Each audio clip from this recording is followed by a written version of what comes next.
praise the Lord! Amen. Praise the Lord. Hallelujah. Pinakataas na pagpupuri, pagdulhati, pagsamba sa ating pinakamamahal, Panginoon po naman. Praise the Lord. Hallelujah. Dobleng paggalang sa ating beloved evangelist, Willie Davida, at sa kanyang beloved son and daughters. Hallelujah. Magandang umaga po sa inyo. Hallelujah. Thank you, Jesus. Sariwain ko yung sa inyo mga kapatiran, magandang gabi. Hallelujah, praise the Lord.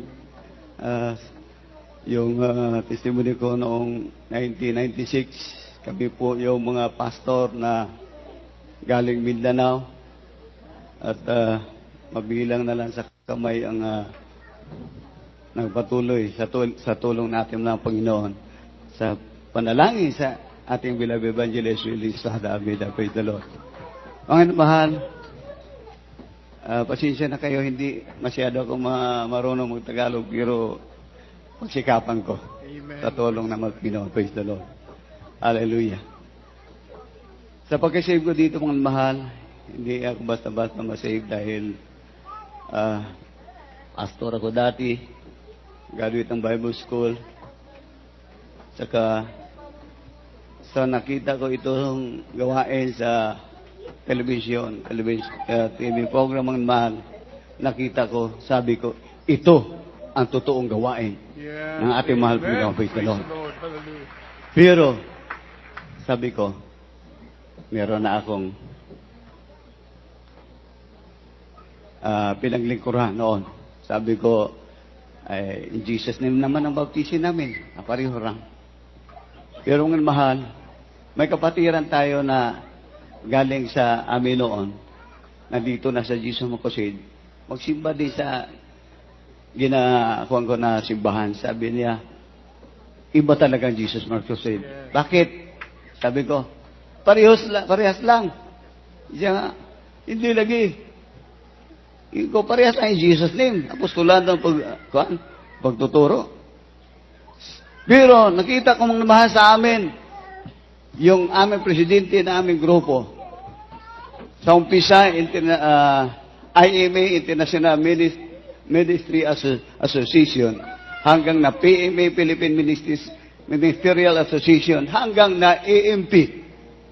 Dahil yung mga Amerikano, hindi na, yung mga Bisaya, yun na ang nagkuhan ng isang grupo. Yung presidente sa aming grupo ng mahal, nagsuntukan ng kanyang anak, bali yung kanyang isang, ang tawag ng busok dito? Tadya dito. Sabi ko, hindi totoo ito. Dahil sumbagay man sila. Nung paglingkod ko sa mga Panginoon sa ibang grupo, sabi ko, ang aming paglilingkod, sideline namin ang pagpamastor, ang ibang araw, trabaho talaga. Pagsisikap, hanap buhay. Sa linggo lang kami makita sa simbahan. Pero mga mahal, yung asawa ko na naginip. Ang panaginip niya mga mahal, na merong mga nakaputi, nagpupuri. Yes, nagtulo kanilang luha, nagpupuri pa Panginoon. Unti-unting inangat, pataas, hanggang sa langit. Pero yung mga kasamahan namin sa ibang grupo, mga pastor, mga pastora, hindi nakaputi. Nagkumpos pa ng mga awit. Sabi niya, bakit hindi na-rapture yung mga kasama namin? Yes, sabi niya, bakit hindi na? Hanggang nakita niya yung malaking aklat, mga mahal. Binuksan niya. Merong mga pangalan. Merong hindi malabo makita, merong na-erase na talaga, merong malinaw basahin ang pangalan.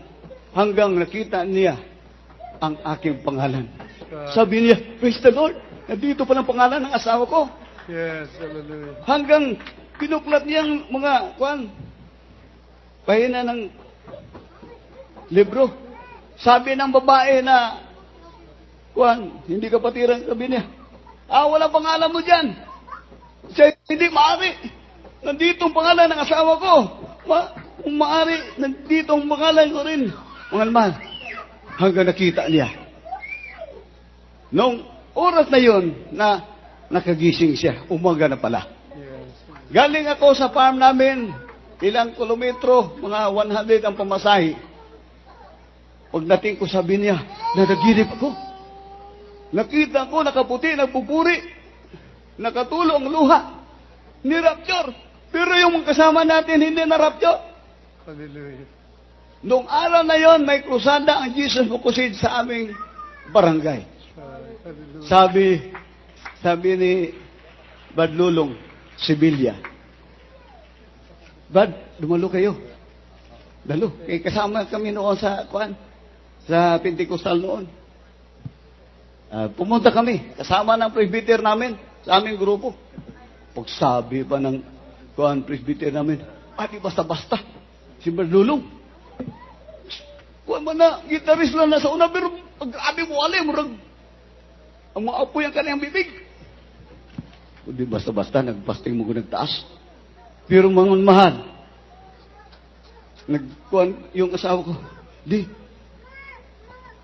ito ang nakita ko sa panaginip ko, nagkaputi, nagpupuri, lumuluha, nakaluhod. Sabi ko sa isip ko, hindi pala marapture ang grupo namin. Hindi pala. Kahit mag-preach ka pa ng sobra-sobra, walang kapangyarihan.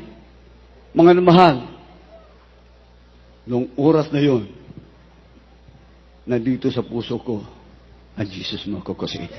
Yes, amen. Hallelujah, hallelujah. May Bible study, ang Jesus Makukusid sa Quezon, Bukidnon. Announcement nila, may Bible study. Sabi ng kapatiran na taga-Jesus Makukusid, nagdalo doon. May Bible study dito sa mga pastor, sa Quezon. Naarabay ka ng Thanksgiving, nagpakuha ng bahay, nag-Thanksgiving sa bahay bagong natapos. Praise the Lord, mayroong kain. Kain lang punta ko doon. Pagpunta ko, ang tagal naman, Bible study nila. Wala naman sigurong kain. Magpuri sila. Pagtapos ni Paul makaluhod. Luhod naman ako. Bakit ako magluhod? Sakit ng tuhod. Upo lang ko, bisita, bitaw ko diri. Mga mahal, hindi ko alam, magkasama pala tayo. Praise the Lord. Yes, amen. Hallelujah, Sa hallelujah, episode hallelujah. 4, pinili na pala tayo. Hindi pa na nilalang ang salibutan. Praise the Lord. Hallelujah. Sa pagpatuloy, mga mahal, inimbitahan ako sa may overnight. Meron din kaming overnight, pero ibang overnight namin. Yung mga bago-baguhang mga member, pinapreach ko hanggang makaabot kami ng alas 12, alauna. Pero uwi na kaagad. May panahon na meron akong pinapreach na pastor. Nagdebate, nag-awayan. Hindi na nagpatuloy ang overnight namin. Nag-away naman. Anong klaseng pastor nila? Pastor siya, pero ayaw niya ang pagbibigay. Sabi ko, hindi maganda ito. Pagpunta ko sa Jesus Makusid, sa overnight, nagtisimuli na. May tisimuli. Nilista ang pangalan. Sabi ko, hindi ako makatisimuli dito. Kaya sa amin, para daw popcorn, puli-puli.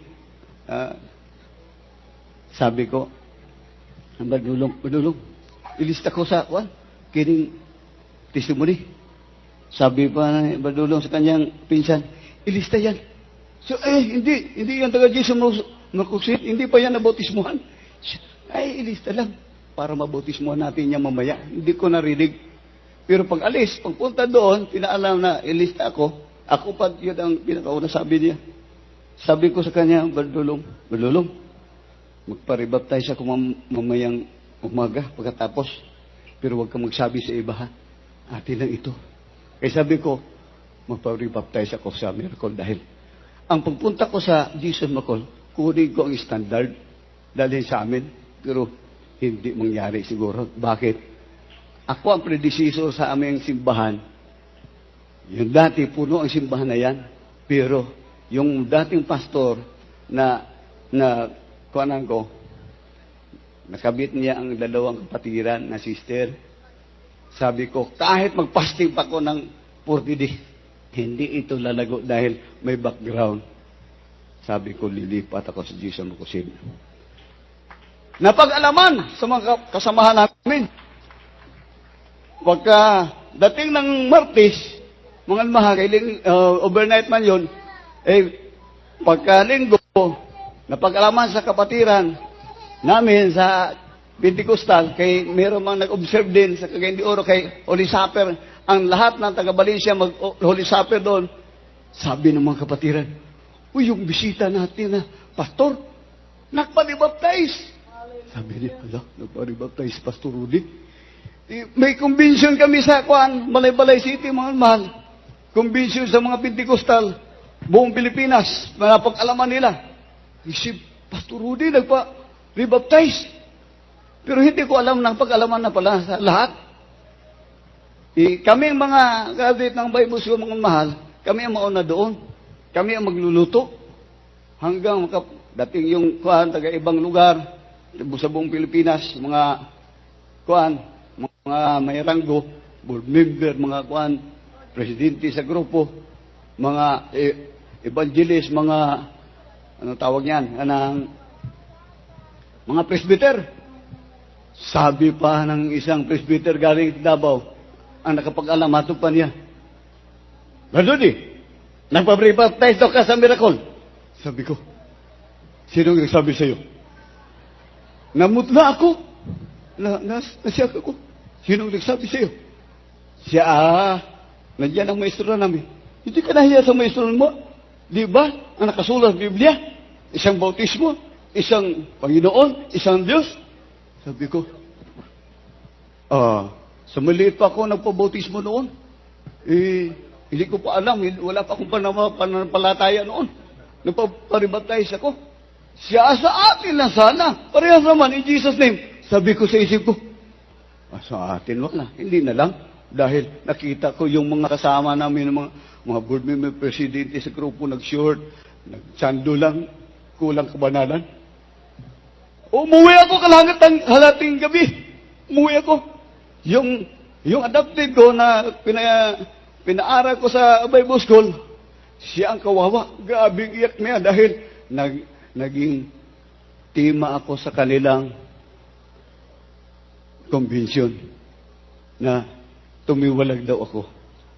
Pero mga minamahal, ang kaparaan ng pagtawag sa atin iba-iba. Praise the Lord. Hallelujah. Yes, amen. Hallelujah, hallelujah. Mga minamahal, noon, dahil naging preacher ako o naging pastor ako, mga minamahal, 1983 hanggang 1996. Pero mabilang ang nabautisman ko, mga more or less 400 to 500. Pero sa dito na ako sa Jesus Mukusin, hallelujah, hindi na mabilang, hindi kay 1,000 lang. Hallelujah. Nakapunta ako sa iba-ibang lugar hanggang dito. Praise the Lord. Hallelujah. Pinagpala ako, mga minamahal. Hallelujah. Yes, amen. Hallelujah. Pero, Thank you, Jesus. ang kapangyarihan natin mga Panginoon, nandito sa Jesus Mukusin, muna dalangin sa ating Yes, amen. mga Hallelujah. pastor. Hallelujah. Dahil, mga mahal, may kapatiran nagtawag sa akin, balayo ako doon sa bukid ng Maramag. Nagtawag sa akin, sabi niya, beloved preacher, naghingalo ang kapatid ko. Bakit? Nasaan ka? Nandito sa Lambiño Hospital sa Valencia City. Ay, ganoon ba? O sige, magsisi ka. Manalangin tayo. Ilihas mo ang kamay mo. Hindi niya nilihas. Nanalangin ako. Nilagay niya sa tagtainga ng kwan. Yung naghingalo. Iniwanan ng doktor, iniwanan ng nurse. Yung mga anak ng mga kamag-anak, umiyak na. Nilagay. Narinig ko talaga. Parang nahirapan na maghinga. Parang mamatay na talaga. Sabi ko, hallelujah, in Jesus' name. Sa muna ba, dalangin sa mga pataro, sa namin na, demonyos kamatayan, cut out, in Jesus' name, hallelujah. Pagkatapos kong prayer, mahal, nilagay niya sa tainga niya, sabi ko sa kanya, sige, tapos na ako panalangin. Pinatay niya. Pagkatapos, mga mahal, nagtawag siya, Beloved preacher, pagkatapos ng prayer mo, sikas lang, bumuklat ang mata. Hallelujah. Sabi niya, Yes, amen. Hallelujah, hallelujah. sabi niya, pisigas lang. Pagkatapos ng panalangin, bumukla ng mata. Sabi na sa anak ko, siya na dito ka sa ospital, mamatay ka na, Abduro. Sa kahabangan na ating mga Diyos, unas dalangin sa ating mga pastor, mga mahal, hallelujah, nabuhay ang mamatay na sana, hallelujah. Yes, amen. Sabi Hallelujah. ko, hindi ako makababangay, kaya hapon na, bukas na. Pagka inabagahan, pinuntahan ko, natulong mga Panginoon, buhay na buhay hanggang ngayon. Hallelujah, praise the Lord. Amen. Mga Praise tahan, the Lord. Hallelujah. marami pa akong mga patutuo. Hallelujah. Nakapunta ako dito dahil sa aking bayaw na na-stroke ng mahal. Sabi ko, kaparaanan na niya yan ng ating mga Panginoon dahil ang lahat ng kamag-anak ng mga asawa ko, hallelujah, nanlalamig. Sabi ko, yan, ginagamit ng mga Panginoon para sila magbalik. Sabi ko, tatawag sila doon sa Bukidnon. Kuya, punta kayo dito, anak. Grabe yan. Iko, huwag kang mag-alala. Magsisi ka lang. Dati kang choir. Ngayon, para kang hindi nakabatiran. Dito na ang damit niya. Dati choir, dito na. Dahil sa mga panalangin, kasi naging teacher na ngayon, nakapasa ng board, marami nakapasa ng board dahil sa pinag-pray. Una sa pray sa ating mga pastor, mga mahal. Pero, mag-iba na ang kuwan nila basta pinagpala na. Pero ngayon, hallelujah. Dahil sa una panalangin sa ating mga pastor, nung nakaraang unang overnight, naman nagkaisa kami pag-prayer. Panalangin natin ang bayaw ko. Dahil parang mamatay na. Ngayon, makausap na sa tulong natin mga Panginoon. Yes, amen. At ang Hallelujah. kapurihan, pasasalamat, Hallelujah, paluwalhati hallelujah. ay tanging sa ating pinakamahal. Ang Panginoon po lamang. Amen. Praise the Lord. Hallelujah. Tayo umamit muna mga minamahal. What a